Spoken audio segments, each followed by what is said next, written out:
అమెరికాలో ఇండ్ల వెనకలనే ఇదిగో ఇట్లా గోల్ఫ్ కోర్సులు ఉన్నాయి. అదే సినిమాల్లో చూపిస్తుంటారే పెద్ద పెద్ద బిజినెస్ మెన్లు ఒక పక్క నుంచి ఇంకో పక్కలేకి బాలేసుకుంటా మధ్యలో ఇదిగో ఇట్లాంటి బండి ఎక్కి పోతాంటారే. ఇంకా ఈ ఇంటికి గోల్ఫ్ కోర్స్ కి మధ్యలో ఫెన్స్ ఏం లేదు, డైరెక్ట్ నడుచుకుంటా పోవచ్చు. గోల్ఫ్ కోర్సులు ఎకరాలు ఎకరాలు ఉంటాయి. చూడ్డానికి పచ్చగా ప్రశాంతంగా ఉంటుంది. ఇంకా ఈ ఇండ్లకి వెనకలనే కొంతమంది అయితే డెక్ కట్టుకున్నారు, కొంతమంది అయితే రాళ్లతో డిజైన్లు కట్టుకున్నారు.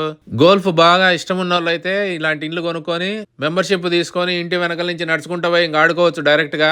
ఇక్కడ ఒక పక్షికి గింజలేసేది కూడా పెట్టినారు. కొన్నిసార్లు ఈ ప్రదేశాల్లో జింకలు కూడా తిరుగుతుంటాయి. ఇదిగో ఈ గోల్ఫ్ బాల్ రాళ్ల మాదిరిగా ఉంటాయి. ఇంటి మీద పడితే ఇండ్లు డ్యామేజ్ కావచ్చు, మనకి తగిలితే బుర్ర పగిలిపోవచ్చు. ఇంకా ఈ ఇండ్లలో ఉన్న వాళ్ళు కొంతమంది వెనకాలనే చిన్న చిన్న ప్లే గ్రౌండ్లు కూడా పెట్టుకున్నారు పార్క్ మాదిరిగా.